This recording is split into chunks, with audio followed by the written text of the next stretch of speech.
The most powerful defence analyst of India GD Bakshi भारतर सुप्रसिद्ध defence expert एवं पूर्वतन मेजर जनरल जीडी बक्सी आम सहित अच्छा रूसिया यूक्रेन युद्धर समीक्षा करने कौन रही 9 दिन पर रूस यूक्रेन युद्धर स्थिति से विषय जानिबा।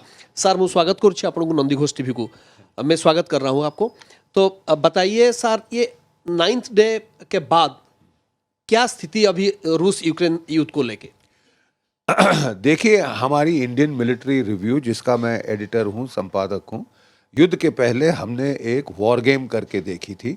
हमारे कई 3-4 जनरल आ गए और हमने मिल के वॉर गेम किया था कि क्या ऑप्शंस हैं, कैसे हो सकता है, हाउ विल इट अनफोल्ड।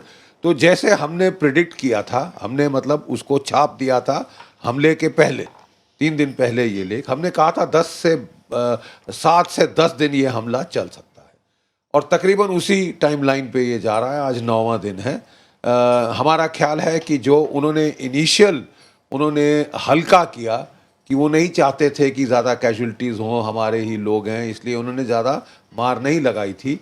उसके चलते ये ऑपरेशन 2-3 दिन बढ़ गया है। फिर उन्होंने देखा कि नहीं, यूक्रेनियंस तो अमेरिकन उकसावे में, नेटो के उकसावे में लड़ना चाहते हैं, तो अब वो मार लगा रहे हैं पूरी तरह से। अब ज़रा प्रोग्रेस ऑपरेशंस की समझें।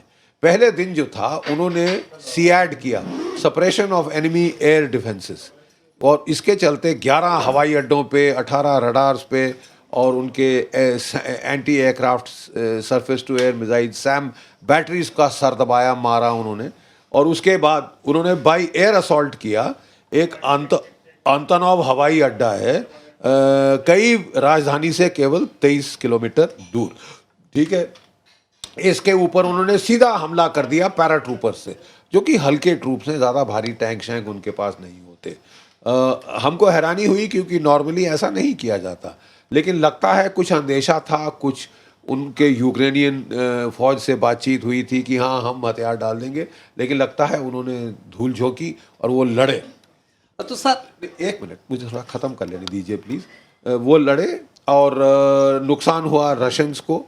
तो उसके बाद उन्होंने जो है वो साथ में लैंड इन्वेजन शुरू की थी, बेलारूस से लैंड इन्वेजन शुरू की थी, ये नॉर्थ में है। और खार्किव, जो कि पुरानी राजधानी है, उस पर हमला शुरू किया था। और जो दोनबास है ईस्ट में, उस पर हमला किया था। दक्षिण में क्रीमिया से उन्होंने सदर्न कोस्ट पे हमला किया। अब स्थिति ये है साहब, अब स्थिति ये है कि जो दक्षिण में सबसे ज़्यादा एडवांस किया है, यानी जो ब्लैक सी पोर्ट है, जो मारियोपोल की बंदरगाह है, वो उसको घेर लिया है। पूरा एक्सेस जो कि समुद्र का है यूक्रेन का, वो काट दिया है, और बड़ी तेजी से वो बढ़ रहे हैं कीव की तरफ दक्षिण से। बड़ी तेजी से वो बढ़ रहे हैं कीव की तरफ दक्षिण से। और डॉनबास जो ईस्ट में था, वहां से लिंक अप कर दिया है साउथ के साथ, मतलब क्रीमिया को एक लैंड कॉरिडोर बना दी है। देखिए, डॉनबास में दोनेत्स्क और लुहांस्क की जो दो प्रांत हैं, जो रूसी भाषी प्रांत हैं, वो उनको पक्का पकड़ने हैं। इसीलिए उन्होंने कहा है कि ये हमने हमला किया है। और क्रीमिया को तो पकड़ ही चुके हैं, लेकिन अब वो पूरी यूक्रेन की जो समुद्र तट है, जैसे अपना उड़ीसा में समुद्र तट है, वो पूरा समुद्र तट पकड़ लिया है। जो बंदरगाह है उनको वो नहीं इस्तेमाल कर सकते, ठीक है, वो काट दिया है, यूक्रेन को लैंडलॉक्ड बना दिया है। अब मेरा अंदाज ये है कि वो आखिरी 2-3 दिनों में, अब जो आने वाले हैं, उसमें कीव पे भारी हमला करेंगे। बहुत भीषण बमबारी और विनाश होगा, जो कि वो अभी तक अवॉइड कर रहे थे। उन्होंने सीज फायर टॉक्स भी करी, लेकिन अब अमेरिकन और यूक्रेन के प्रोत्साहन पे बड़े खुश हो रहे हैं प्रेसिडेंट ज़ेलेंस्की। वो सोच रहे हैं कि वो बड़े हीरो बन रहे हैं और वो आखिरी यूक्रेनियन को मरा के ही सांस लेंगे। ये नैतिक तौर से गलत है। मेरा ख्याल ऐसा नहीं करना चाहिए था अमेरिका को और नेटो को। या तो आप लड़ने जाते बचाने, आपने उसको उकसाया लड़ने के लिए, वो लड़ गया। अब वो मार खा रहा है तो आप पीछे हाथ हटा के बैठ गए। लेकिन सर अगर देखेंगे, कुछ वार लीडर्स जो है उन्होंने बताया ट्राई टू अंडरस्टैंड नाटो, जैसे बाइडेन बताया न्यूक्लियर अटैक को लेके यूएस लोगों को कोई तकलीफ नहीं है, दे आर नॉट वरीड। सो इसको लेके क्या बताएंगे? देखिए साहब, जो इस हमले के रिस्पांस में उन्होंने मिलिट्री ऑप्शन नहीं इस्तेमाल किया, उन्होंने इकोनॉमिक वॉरफेयर ऑपरेशन इस्तेमाल किए हैं, उन्होंने वेपनाइज किया है बैंकिंग को और जो बैंकिंग स्विफ्ट पेमेंट सिस्टम्स हैं उनको, और बड़ी भारी सैंक्शंस लगाई हैं अमेरिकन डिफेंस कंपनीज के ऊपर। अभी ऑयल कंपनीज पे नहीं लगाई। हैरत की बात यह है कि अमेरिका अभी भी ऑयल और गैस रूस से खरीद रहा है, जबकि उसने यूरोप की गैस बंद कर दी है। देखिए, यूरोप में रूसी गैस मिल रही थी $275 पर 1000 क्यूबिक फीट, अब वो बंद करके अमेरिका से खरीद रहे हैं $1000 पर क्यूबिक फीट।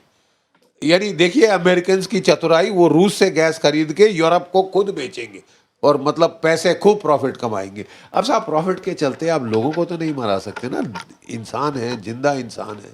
बहुत, मैं समझता हूँ, अनफेयर है। जो ये आपका न्यूक्लियर सवाल बहुत दिलचस्प है। देखिए, ऐसा है कि जो इकोनॉमिक सैंक्शन लगा रहे हैं वो कह रहे हैं हम आपको इकोनॉमिकली तबाह कर रहे हैं। तो रूस का कहना है कि अगर आप मुझे तबाह करना चाहते हैं, आप क्या समझते हैं मैं चुपचाप तबाह हो जाऊंगा? मैं कुछ वापस पलटवार नहीं करूंगा, मेरे पास न्यूक्लियर हथियार है। अगर आप मुझे तबाह करेंगे, मैं आपको तबाह कर दूंगा। अभी सर, रूस ने एक न्यूक्लियर पावर प्लांट को भी कब्जा को ले लिया अभी अभी जो है, और फ्रांस का राष्ट्रपति ने बताया यूरोपियन डेंजर। इसको लेकर सर क्या संक्षिप्त में बताएंगे, मेरा आखिर सवाल ये। देखिए, यूक्रेन पहले न्यूक्लियर वेपन पावर था, बहुत सारे न्यूक्लियर हथियार थे उनके पास। वो सब उन्होंने जब आज़ाद हुए तो उन्होंने रूस को वापस कर दिए थे, और रूस ने कहा था कि, और अमेरिका ने गारंटी दी थी, यूरोप ने गारंटी दी थी, हाँ आप हथियार खाली कर दीजिए, छोड़ दीजिए, एनपीटी में आ जाए। अब जो रूसी कह रहे हैं कि ये अपना फिसाइल मटेरियल जो है वो उसको चुपचाप निकाल के न्यूक्लियर वेपन बनाने की फिराक में है, इसलिए जो सारे न्यूक्लियर प्लांट है वो उनको ऊपर कब्जा करने की कोशिश कर रहा है ताकि उनको पकड़ ले। एक तो इनकी पावर सप्लाई बंद हो जाएगी, क्योंकि 25% पावर सप्लाई यूक्रेन में बिजली जो है इन प्लांट से आती है। अब वो कहते हैं आपको लड़ने का शौक है, आप इतने अपने आप को बहादुर समझ रहे हैं तो लड़िए, हम आपका सारा न्यूक्लियर जो है वो ख़त्म तबाह कर देंगे, और हम आपका जो क्या कहते हैं मिलिट्री इंफ्रास्ट्रक्चर वो तबाह करके ही सांस लेंगे, इसमें सिविलियन इंफ्रास्ट्रक्चर भी डिस्ट्रॉय होगा। ये बहुत जो है ये बहुत जो उनके लिए रिस्क की बात है।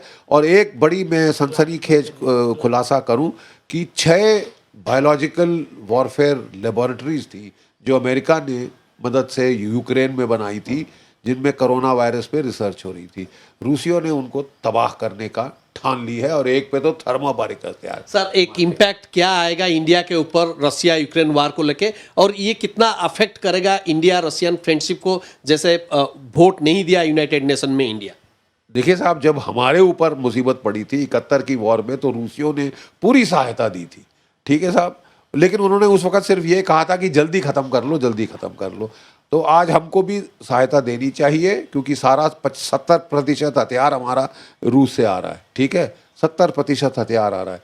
हाँ, क्या असर पड़ेगा? हमारी इकोनॉमी को बड़ा नुकसान होगा। जितना लंबा युद्ध चलता है उतना नुकसान हमारा ज़्यादा होगा। अमेरिका और नेटो की चाहत है कि उनको महीनों खींचे इस लड़ाई को, और साल तक खींचे। इकोनॉमी दुनिया की तबाह हो जाएगी, उनकी इकोनॉमी को भी बहुत बुरी मार पड़ेगी।